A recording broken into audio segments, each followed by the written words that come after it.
Hey, it's Patrick, and today I'm gonna show you how to put a big bore kit on your Milwaukee 8 powered Harley Davidson.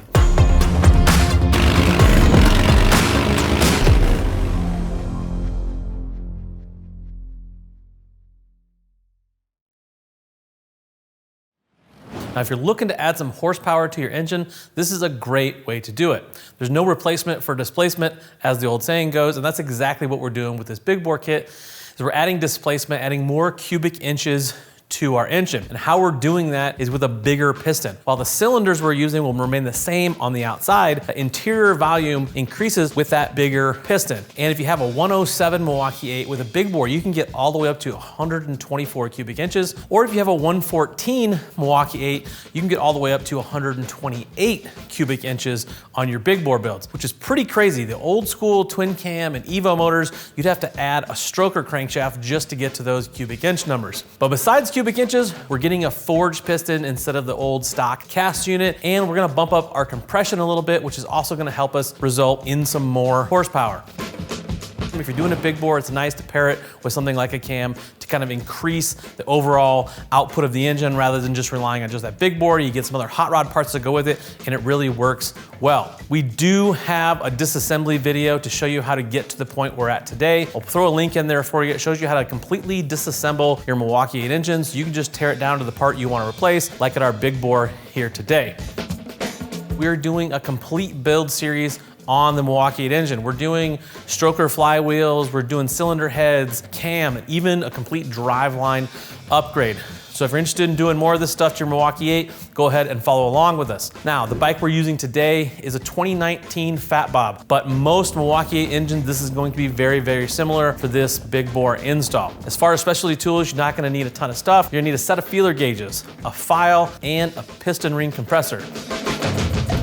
Okay, so the first thing we need to do is get all of our surfaces cleaned up and ready to go. If you haven't cleaned off the deck of your crankcase where that base gas is gonna sit, make sure you go ahead and clean that up with a little abrasive pad or just a little bit of elbow grease. Make sure you don't knock any dirt down into those crankcase holes, though. You don't want anything going to the bottom of your engine. If that's all cleaned up, the next thing we have to do is clean up these cylinders. Even though they're brand new, there's going to be some residual stuff on the insides of them. We need to get that out of there. So I'm gonna take just a little bit of light solvent on a rag and wipe these cylinders out. I'm just gonna keep wiping them until nothing comes off, so they're very, very clean.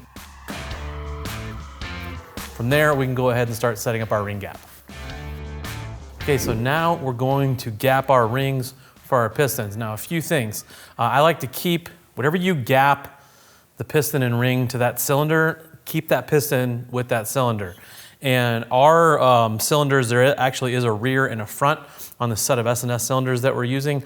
Some of them won't matter, ours it does because it has a little different cutout for the rear cylinder. Now the pistons are interchangeable as far as front and rear. They do have a forward and a back, so when we install those, we'll talk about that. But there's a handful of rings here. There's a top ring, there's a second ring, and the 3 oiling rings.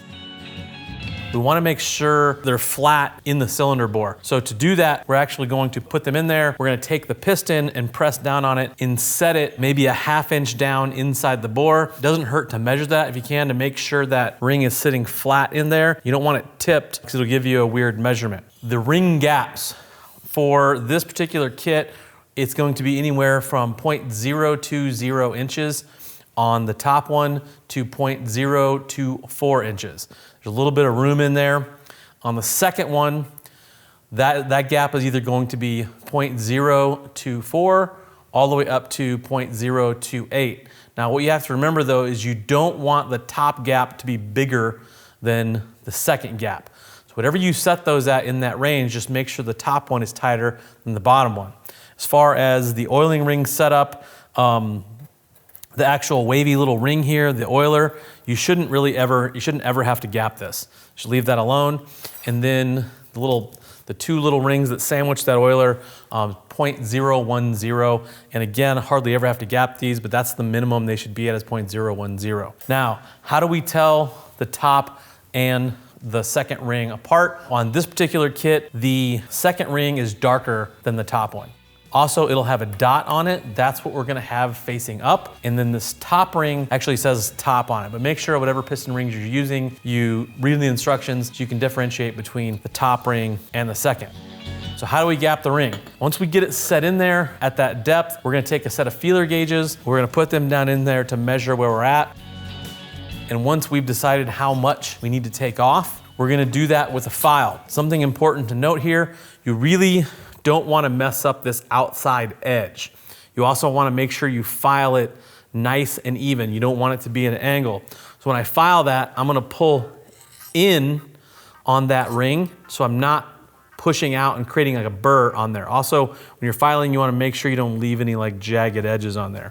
There are piston ring cutters out there, those are great. If you don't have one, I actually prefer a file. Don't use an air tool. You'll take off way too much, way too fast.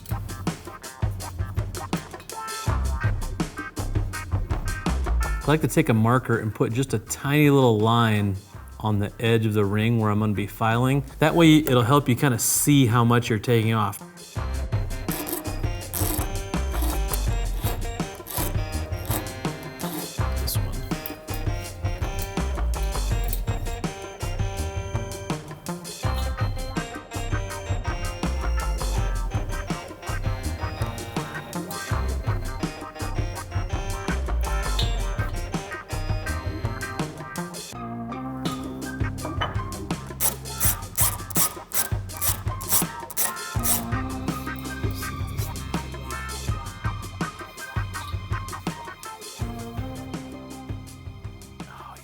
Bang. Okay, now we have to get our pistons ready to put on the rods. Remember, we set these up front and rear, so I'm gonna start with my rear one first. We're gonna put the wrist pin clip in what would be the left-hand side of the bike, so I don't have to mess with it on the bike. You just wanna make sure when you get this in there that it's all the way in the groove, all the way around. Like one of the worst things you can have happen is have one of these pop out, destroy the inside of that cylinder. It's just a little push, make sure it's in that groove. I like to put the rings on the pistons and basically get them oriented to where they're supposed to be. There's a specific order. You want the top ring facing this back corner, the second ring facing the opposite corner, expander ring to the back, and then opposite corners for the oil rails. Before we put the piston on top, we will check those to make sure they're exactly where we want them. The order we're gonna put those rings on, we're gonna put the oil expander in first, put the top and bottom rail on, then the second ring, then the top ring. This expander ring, you should never have to gap. And you can see how it's cut with these little tabs facing up. That's how you're gonna wanna install those.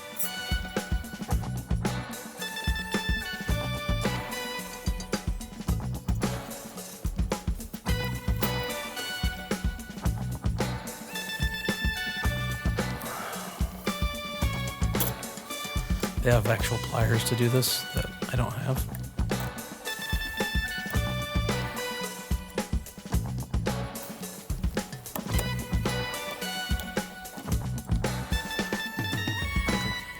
All right, at this point, we're ready to get pistons and cylinders installed into the motorcycle.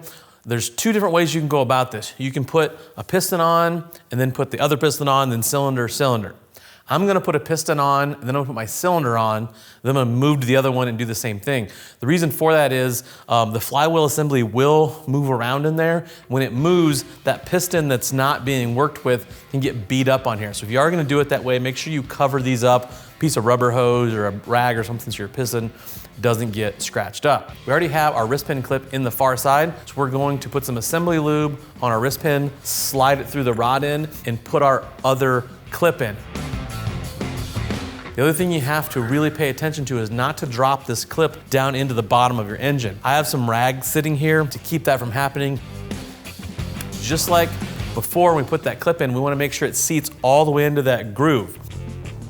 Okay, so now we're going to put the cylinder on the piston. A couple things we need to do beforehand. Make sure the little insert guides are in the case. There should be 2 on each cylinder at the base, and then make sure you put on your base gasket. Don't forget this. Ours, it says up on it. Obviously, that needs to be facing up.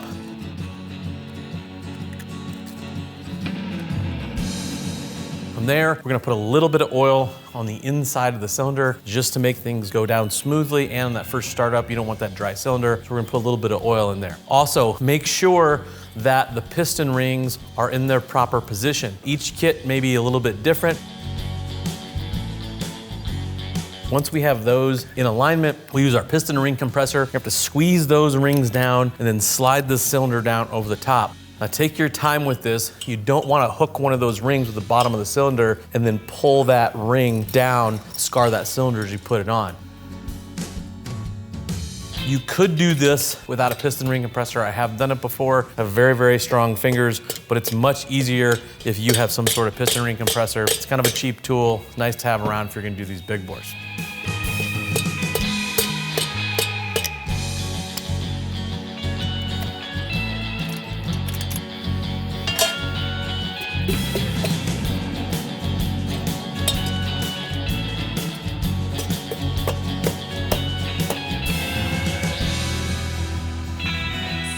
So before we move to the next cylinder, I'm gonna put one of our head bolts through here with a spacer to keep the cylinder snug down tight. So when we try to push this down, it doesn't move this cylinder up and down.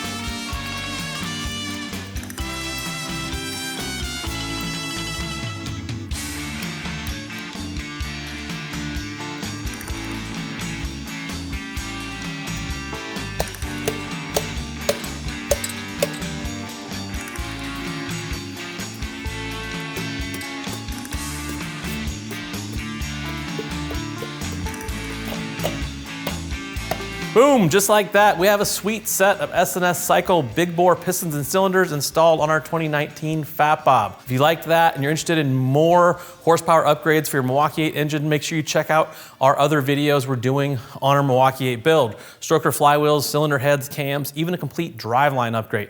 We also have an overall video where we have before and after dyno numbers of our build. So if you're interested in that, make sure you check out our other videos. If you have any other questions on big bores, make sure you click that info tab on your desktop or mobile device. That will take you to the product detail page where you can read more specifics on the big bore kit and other riders' reviews. If you still have questions, feel free to reach out to our customer service team. They would love to talk to you about the right kit for your bike, what fits your riding style and budget. I'm Patrick. Thank you for watching. Go work on those motorcycles.